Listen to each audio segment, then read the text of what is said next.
He was charming, good-looking and terrifying. A real-life monster hiding in plain sight. He murdered more than 30 women. Suspected of dozens of sex killings in Washington State, Idaho, Utah, and Colorado. I could describe his demeanor in the room before he sat down was almost like a performer on closing night.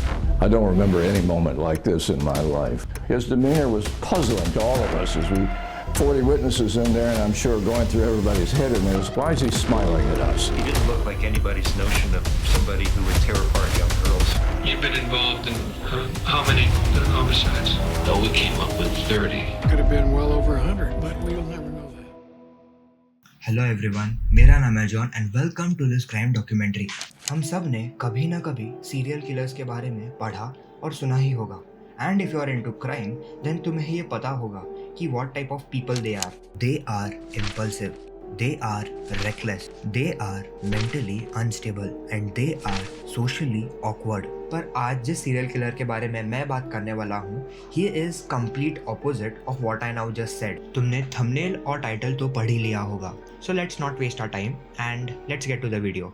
So let's discuss a more about this case. अब start करते हैं।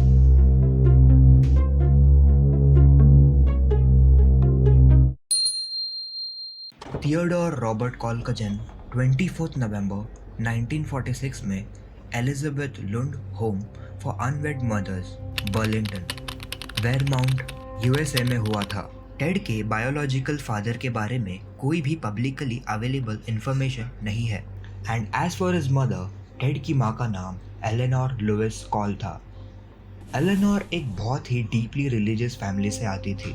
Back at that time जब कोई किसी बहुत ही religious family से belong करता था तो उससे एक्सपेक्टेड होता था कि वो परिवार की इज्जत बचाए, स्ट्रिक्ट जेंडर रोल्स फॉलो करे और अपने ही कम्युनिटी के अंदर, अपने ही धर्म के लोगों के अंदर ही शादी करे। और उनसे ये भी एक्सपेक्टेड होता था कि शादी के बाद ही बच्चे की प्लानिंग हो, क्योंकि शादी के पहले माँ बनना सोसाइटी के नज़र में एक बहुत ही बड़ा सिन माना जाता था। इसी वजह से जब टेड का जन्म हुआ तो उसकी बर्थ की न्यूज़ को पब्लिक से छुपा लिया गया।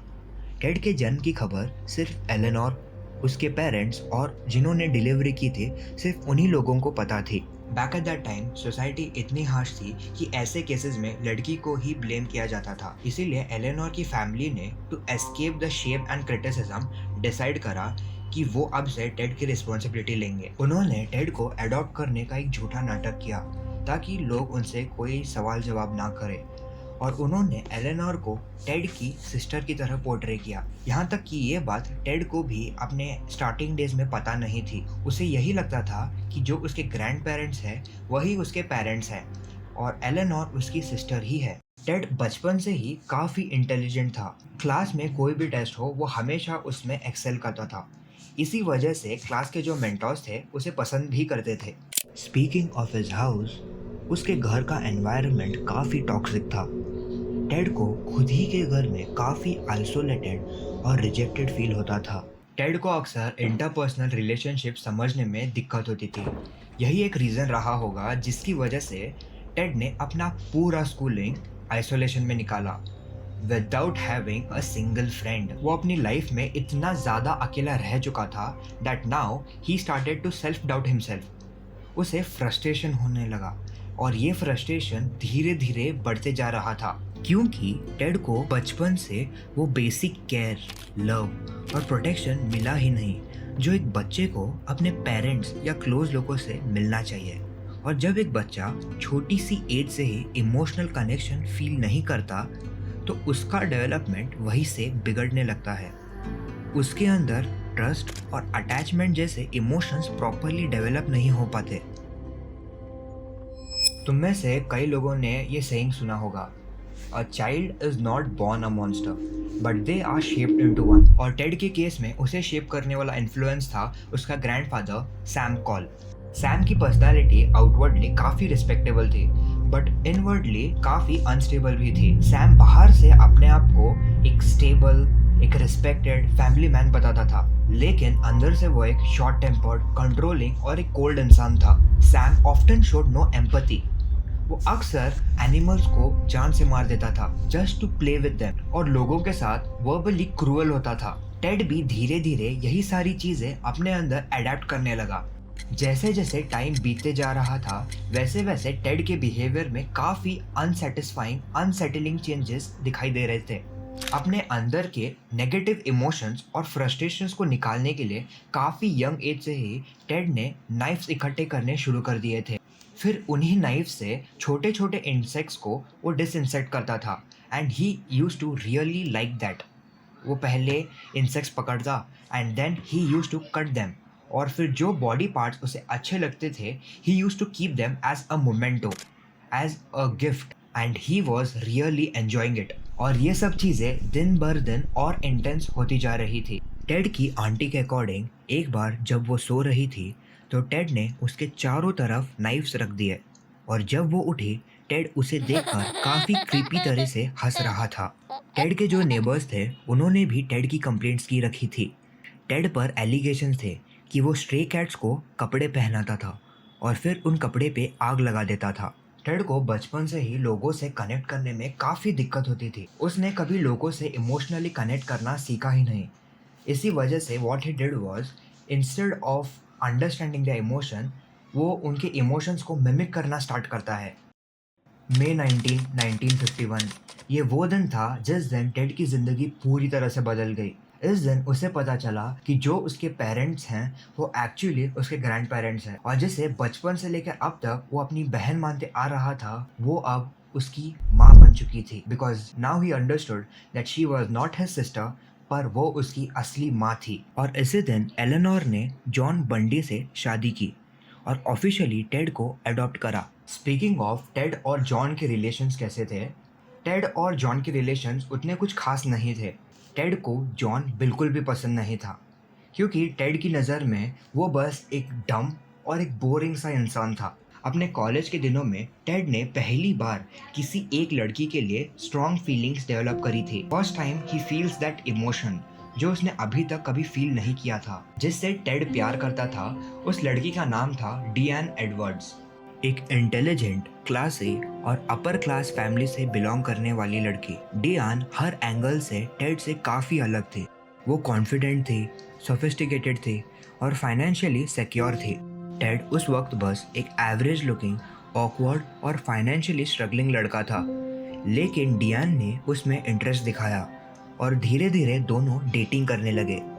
टेड को पहली बार किसी के साथ एक जेन्युइन इमोशनल कनेक्शन फील हुआ था, पर जैसे जैसे टाइम बीतता गया उन दोनों के डिफरेंसेस सामने आने लगे। टेड को हमेशा डियाना के स्टेटस को लेकर काफ़ी इनसिक्योरिटी होती थी, और भी कई सारे रीजंस है जिससे टेड इनसिक्योर फील करता था, और ये सब डियान नोटिस कर रही थी। आई डोंट नो, बट डियान की कुछ और पर्सनल रीजंस हो सकते थे, पर डेटिंग के बस 5 या 6 महीने बाद ही, दैट इज 1970 में, डियान ने बिना किसी एक्सप्लेनेशन के टेड से ब्रेकअप कर दिया।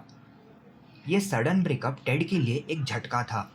It was the first time कि उसने किसी के लिए कुछ फील किया था, and it also was the first time कि उसे किसी ने इस तरह रिजेक्ट किया था, और कहीं ना कहीं ये बात उसके दिमाग में बैठ सी गई थी। ही वॉज रियली डेवेस्टेटेड। टेड पूरा दिन डियान के बारे में ही सोचता रहता, पर खुद को थोड़ा टाइम देने के बाद वो खुद को बदलने लगा।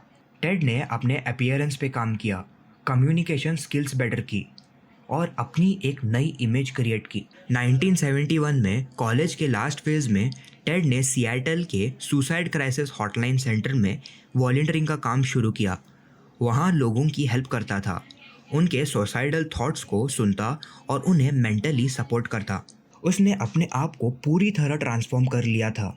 जिसे कभी कोई नोटिस नहीं करता था, अब सब लोग उसे नोटिस करने लगे थे। टेड के कलीग्स उसे एक आर्टिकुलेट और एक वार्म हार्टेड पर्सन मानते थे। बाहर से वो एक चार्मिंग, कंपोज्ड और एक कॉन्फिडेंट इंसान था, जिसकी प्रेजेंस ही दूसरों को कंफर्ट फील करवाती थी। सबको लगा, उसके फ्रेंड्स को, उसके कलीग्स को, कि अब टेड बदल चुका है, बट अंदर से क्या चल रहा था ये बस टेड को ही पता था। 1972 में यूनिवर्सिटी ऑफ वॉशिंगटन से अपनी साइकोलॉजी की डिग्री कंप्लीट की और उसने यूटा के लॉ कॉलेज में एनरोल किया, बट कुछ टाइम बाद उसने उस कॉलेज से ड्रॉप ले लिया। 1973 के आसपास टेड दोबारा डियाना से कांटेक्ट करता है। इस पॉइंट तक टेड के पास वो सब कुछ था जिससे वो कभी पहले इनसिक्योर हुआ करता था। टेड और डियान फिर से मिलने लगते हैं और डियान टेड का ट्रांसफॉर्मेशन देख के बहुत ही ज़्यादा इम्प्रेस हो जाती है। इतना इम्प्रेस हो जाती है कि कुछ टाइम बाद वो फिर से डेट करना शुरू कर देते हैं। And here comes the twist. जब उन दोनों को थोड़ा बहुत टाइम डेटिंग पे हो जाता है, टेड क्या करता है, वो भी बिना किसी एक्सप्लेनेशन के डियान से कांटेक्ट तोड़ देता है, जैसे उसने पहले कॉलेज टाइम में किया था। बस फ़र्क इतना था कि इस बार सिचुएशन टेड के कंट्रोल में थी। And in that moment Ted को ये फील हुआ कि जैसे उसने अपनी खोई हुई पावर वापस मिल गई हो। ये कंट्रोल का एहसास उसके लिए एक मेंटल हाई की तरह था and he was really enjoying it. वैसे ही जैसे जब वो छोटा था और इंसेक्ट्स को कट करता था, that type of mental high he would get from there, the exactly same thing he was getting from rejecting her. That feeling was exactly like it. Doctor A.L. Carlisle, जिन्होंने Ted का interview भी लिया था, उनका ये मानना था ये वही इंसिडेंट था जिसने टेड की लाइफ में एक टर्निंग पॉइंट लाया। ये कंट्रोल की फीलिंग जो अभी टेड महसूस कर रहा था वॉज रियली वेरी पावरफुल, और हो सकता है यही फीलिंग ने उसके अंदर के डार्क बिहेवियर्स को ट्रिगर किया हो। 4 जनवरी 1974 कैरन उस रात एक पार्टी से वापस आ रही थी। उसने ड्रिंक कर रखा था। बिकॉज ऑफ दैट उसको थोड़ा हेडेक हो रहा था। रास्ते में उसे याद आता है कि उसे लॉन्ड्री रूम जाकर अपने कपड़े पिक करने हैं। वो फिर लॉन्ड्री रूम गई, लेकिन वहाँ उसे एक अजीब, एक स्ट्रेंज सी फीलिंग हो रही थी, जैसे कोई उसका पीछे कर रहा हो।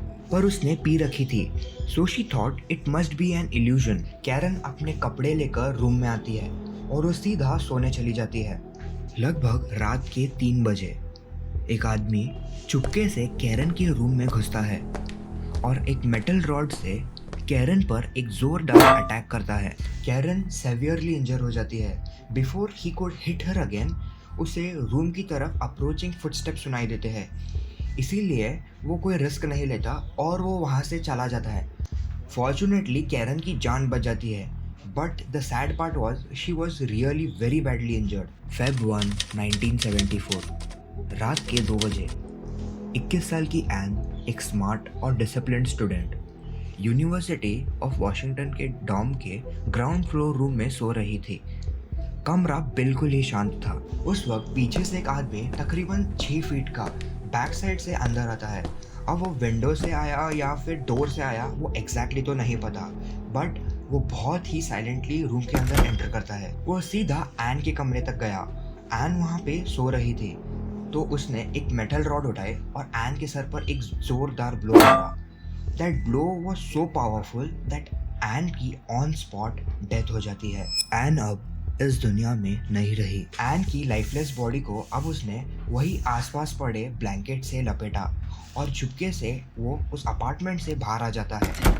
एन की बॉडी को वो अब अपनी वॉल्क्सवैगन बीटल कार में डालता है और उसे एक रिमोट एरिया टेलर माउंटेन्स, जो कि कैलिफोर्निया के साउथ ईस्ट में पड़ता है, उसे वहाँ ले जाता है, एक प्राइवेट जगह में डेंस फॉरेस्ट के बीच। वहाँ उसने एन की लाइफलेस बॉडी को नहलाया, उसके टीथ ब्रश किए और उसने उसे नए कपड़े पहनाए और फिर उसका मेकअप करना शुरू किया। He made that body look like he pleased.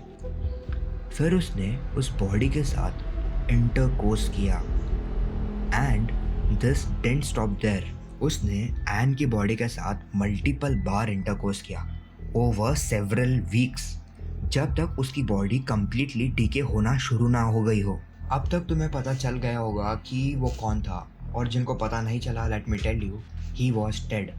Honestly जब मैं इस केस पे रिसर्च कर रहा था and I came across this part, it really felt disgusting. Like it's really sad कि ऐसे लोग भी एग्जिस्ट करते थे दुनिया में, क्या पता अभी भी करते हो। जब एन की मिसिंग रिपोर्ट फाइल हुई and police started their investigation part, they couldn't find a single evidence. ना कोई फोर्स्ड एंट्रीज, ना कोई ब्लड स्टेन्स, कुछ भी नहीं। इट वॉज लाइक वो अपने मर्जी से वहाँ से भाग गई हो। It was looking exactly like that. इससे तुम एक छोटा सा आइडिया ले सकते हो कि Ted before killing there victims वो कितना डिटेल में प्लानिंग करता था। स्टार्टिंग में ऐसा लगा कि टेड बस पावर फील करने के लिए क्राइम्स करता था, बट लेटर हमें पता चला कि that was not the case. वो मर्डर करता था एक परफेक्ट क्राइम बनाने के ऑब्सेशन में। उसने मर्डर को एक स्किल की तरह ट्रीट किया and he really wanted to master it. उस टाइम पे थोड़े बहुत क्राइम मैगजीन्स इशू होते थे, तो टेड उसे पढ़ा करता था टू गेट द आइडिया कि how a criminal things, how police things, investigation के बाद क्या होता है, क्या नहीं करना चाहिए, everything he learned from those magazines. इस पॉइंट तक टेड ने कई सारे मर्डर्स रात में एग्जीक्यूट किए थे और वो नहीं चाहता था कि पुलिस उसको पकड़े। He wanted to change his killing pattern, इसीलिए उसने डिसाइड करा कि वो अब से एक नए पैटर्न को फॉलो करेगा, समथिंग रियली बोल्ड। अब उसने अपने कॉन मैन ट्रिक्स यूज करना शुरू किया। He used his good looks, his educated demeanor और उसके speaking skills to lure his victims.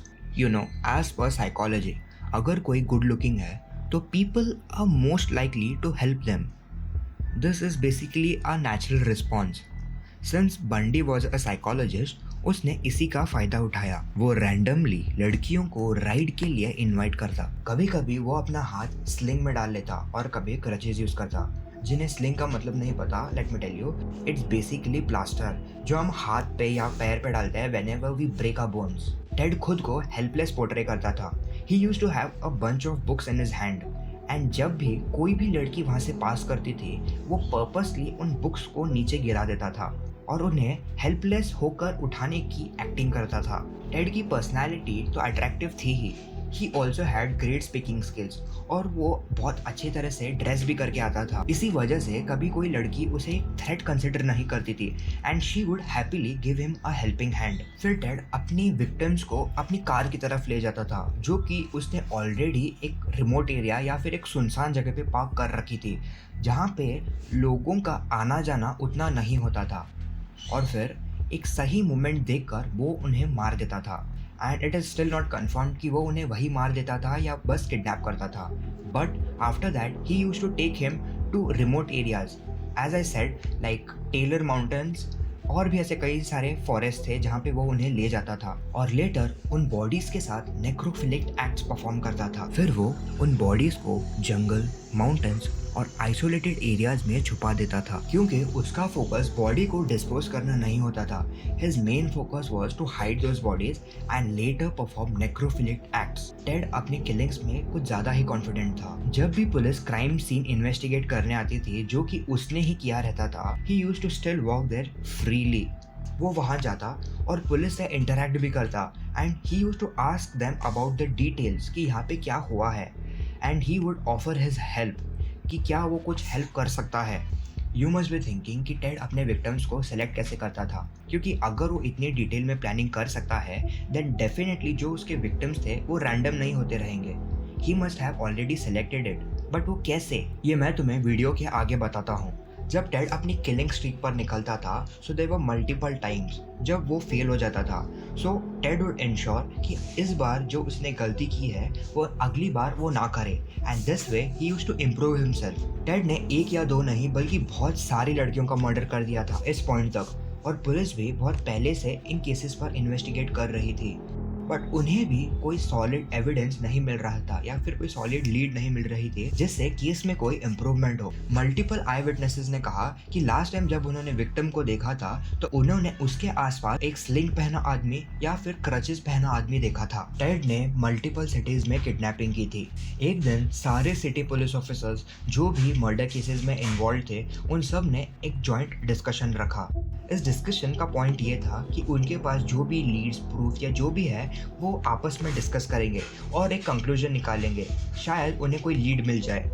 तो जब उन्होंने सारी चीज़ों को देखा तो एक कॉमन पैटर्न सामने आया and that was Volkswagen Beetle car. उन्हें पता चला कि जब भी किडनैपिंग हुए थे उन सारे विक्टिम्स को इसी कार में ले जाया गया था। पुलिस ने उस टाइम जो भी इस कार मॉडल को ओन करता था उन सब की तलाशी लेना शुरू करती है। एक दिन जब टेड अपनी वही बीटल कार में कहीं जा रहा था तब पुलिस ने उसको रोका क्योंकि उसकी कार मैच कर रही थी।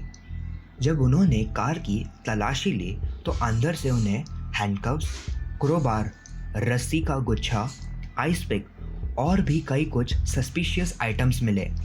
पुलिस को अब टेड पर शक होता है। पुलिस अब उसके घर जाती है और उसके घर की सारी तलाशी लेती है, पर उन्हें वहाँ से कुछ भी नहीं मिलता है। बट पुलिस को समहाउ पता था कि टेड ही सीरियल किलर है, बस उनके पास वो प्रूव करने के लिए कोई एविडेंस नहीं थे। पुलिस ने उस पॉइंट से टेड का पीछा रोज किया। टाइम के साथ इन्वेस्टिगेशन बढ़ती गई। पुलिस टेड के पीछे लगी रही और धीरे धीरे उन्हें अपने सारे क्वेश्चंस के आंसर्स मिलने लगे। स्टेटमेंट्स, पैटर्न्स, एविडेंसेस सब कुछ टेड की तरफ पॉइंट कर रहे थे। कोर्ट ट्रायल्स शुरू होते हैं। During this court trials Ted ने 2 बार सक्सेसफुली जेल से एस्केप भी किया था, बट वो पकड़ा जाता है and he was declared guilty. And on January 29, 1989 Ted Bundy, जो तब तक 42 इयर्स का हो चुका था, उसको इलेक्ट्रिक चेयर से एक्सिक्यूट किया जाता है। उसके लास्ट वर्ड्स थे, I want you to give my love to my family and friends. जब टेड के ट्रायल्स चल रहे थे तो उसका एक साइकेट्रिक इवैल्यूएशन किया गया था, तो उससे ये पता चला that Ted had ASPD। Reports में ये भी था that Ted was not insane. What this meant was, वो क्लियरली जानता था कि वो क्या कर रहा है। He was completely aware of his actions. Ted ने इन टोटल 30 women का मर्डर का कन्फेशन दिया, but according to some experts ये नंबर इससे ज़्यादा हो सकते हैं। जब टेड जेल में था तो उसके कई सारे इंटरव्यू भी हुए थे, तो उस इंटरव्यू में उसे पूछा जाता था that does he feel guilty of what he did? For that, Ted smiled and said, I don't feel guilty for anything. I feel sorry for people who feel guilty. With this, the documentary of Ted Bundy is over. जाने से पहले अगर तुम्हें ये video थोड़ा भी interesting और informative लगा हो, then do consider subscribing. I will see you at the next one. Till then के लिए bye bye.